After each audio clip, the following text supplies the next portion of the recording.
Hey, course students, so glad that you're here tonight. Would you take a moment of time, join me centering our hearts and our minds on Jesus as we begin our evening. And as always, I would ask that you be respectful to those around you during this time. So do me a favor, close your eyes and start to take some deep breaths.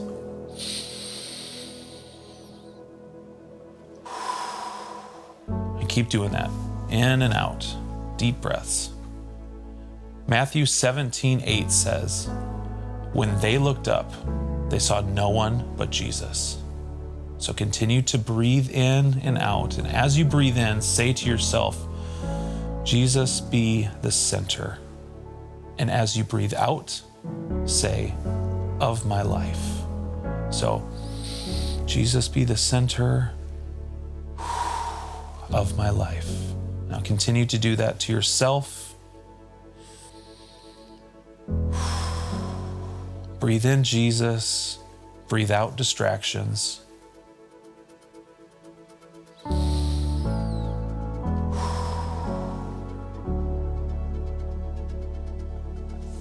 Thank you for praying with me. Let Jesus be our focus tonight as we hear from Pastor Phil about how to live a life of faith over fear. Hey students, I have some questions for you. Have you ever had a dream sabotaged by fear?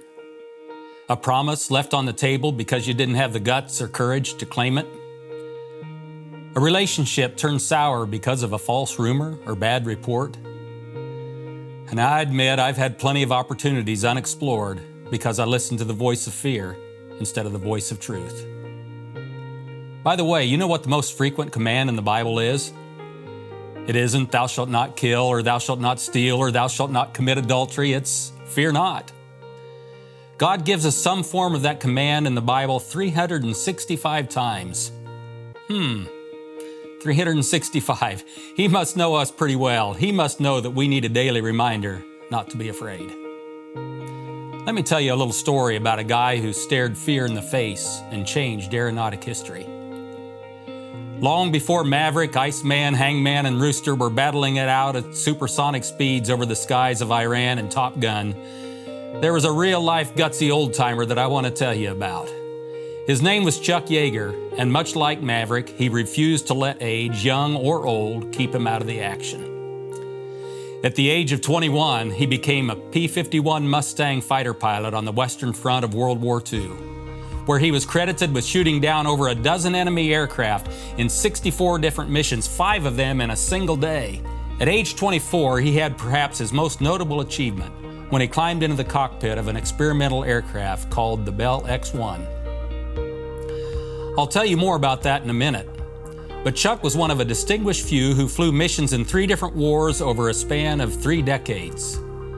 Throughout his life, he flew more than 360 different types of aircraft over a 70-year period, and at the age of 90, he was still flying for the U.S. Air Force as an experimental pilot.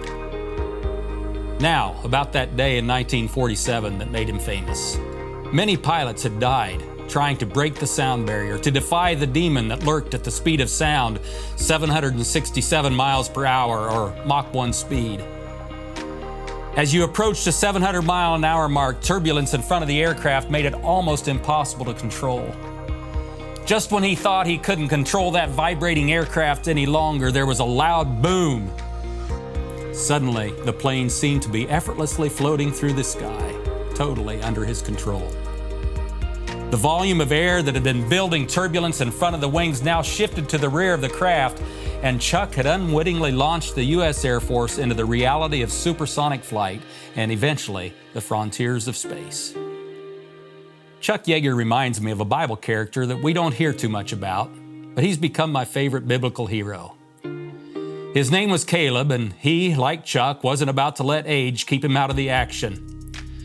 At the ripe old age of 85, Caleb made this bold claim: I'm just as strong and ready for battle now as I was the day when Moses called me to spy out the land. So give me this hill country of giants for my inheritance. Here's the oldest guy out of 2 million people saying, give me the giant-infested hill country. Those overgrown cowards are mine. So for the next 4 weeks, We're going to be following this man of courage as he traveled 40 plus years through the Sinai wilderness on his way to possess a promise, the Promised Land. On the screen and on the paper you received is a map that explains the 45-year journey of Caleb and the children of Israel. On the map in front of you, you will notice on the left-hand top corner is the land of Goshen. It was a province in the land of Egypt, and it was the place where the children of Israel had been captive for over 400 years. They were slave labor to Pharaoh and the Egyptians until God called Moses to deliver them from the land of bondage to the Promised Land. Now, if you'll follow the white line from Goshen, you'll see that they traveled down toward the Red Sea, where God miraculously led them across the Red Sea. And at the bottom of the map, they began to move up into the desert of Arabia to Mount Sinai, where the law was given.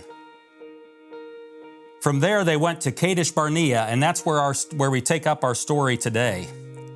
At Kadesh Barnea, they had a choice, these 2 million wanderers in the desert.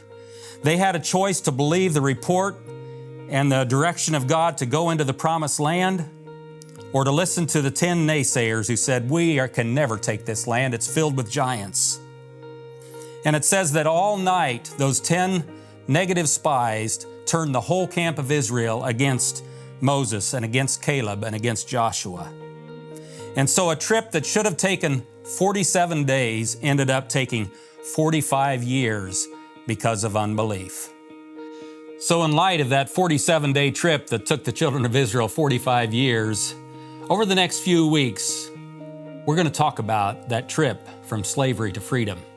Next week, Clayton is going to describe what freedom looks like, and it might look different than what you expect.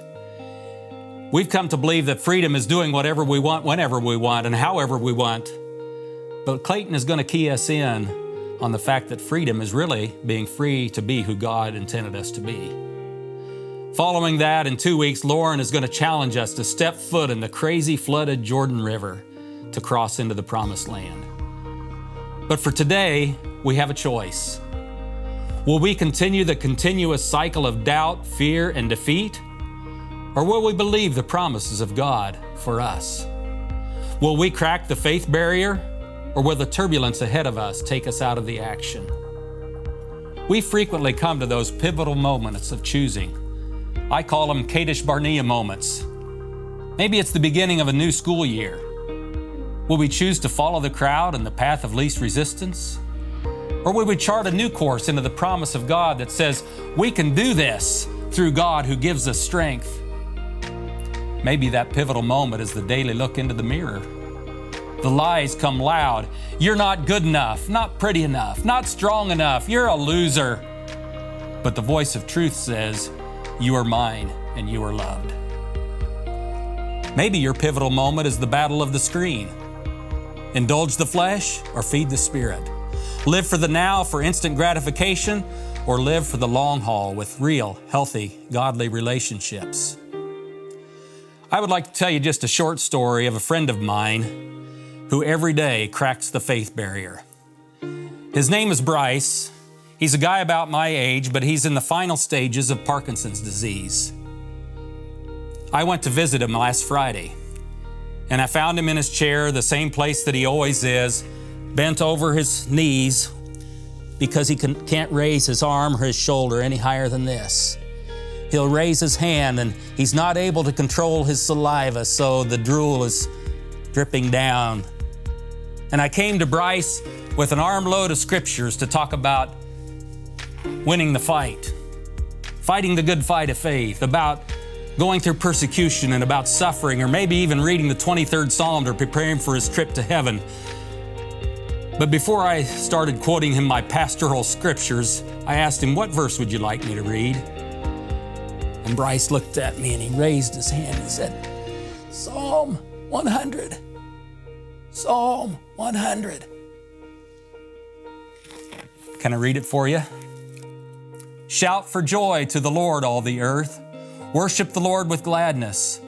Come before Him with joyful songs. Know that the Lord is God. It is He who made us, and we are His. We are His people, the sheep of His pasture. Enter into his gates with thanksgiving and into his courts with praise. Give thanks to him and praise his name, for the Lord is good, and his love endures forever. His faithfulness continues through all generations. I want to be like Bryce, cracking the faith barrier every day. I want to be like Chuck, who's willing to face the turbulence and break through the sound barrier. I want to be like Caleb. Today, we've started to learn about a man of courage who never lost sight of God's promise over a span of 45 years. When given the choice of believing God's promise or listening to the naysayers around him, Caleb chose to believe. He chose to crack the faith barrier. During this next segment, your small group leader will take you to the critical faith barrier moment that Caleb faced in Numbers 13. You will look through several verses together as you begin to explore your promised land and the fears that are keeping you from it. God bless you, and go Caleb.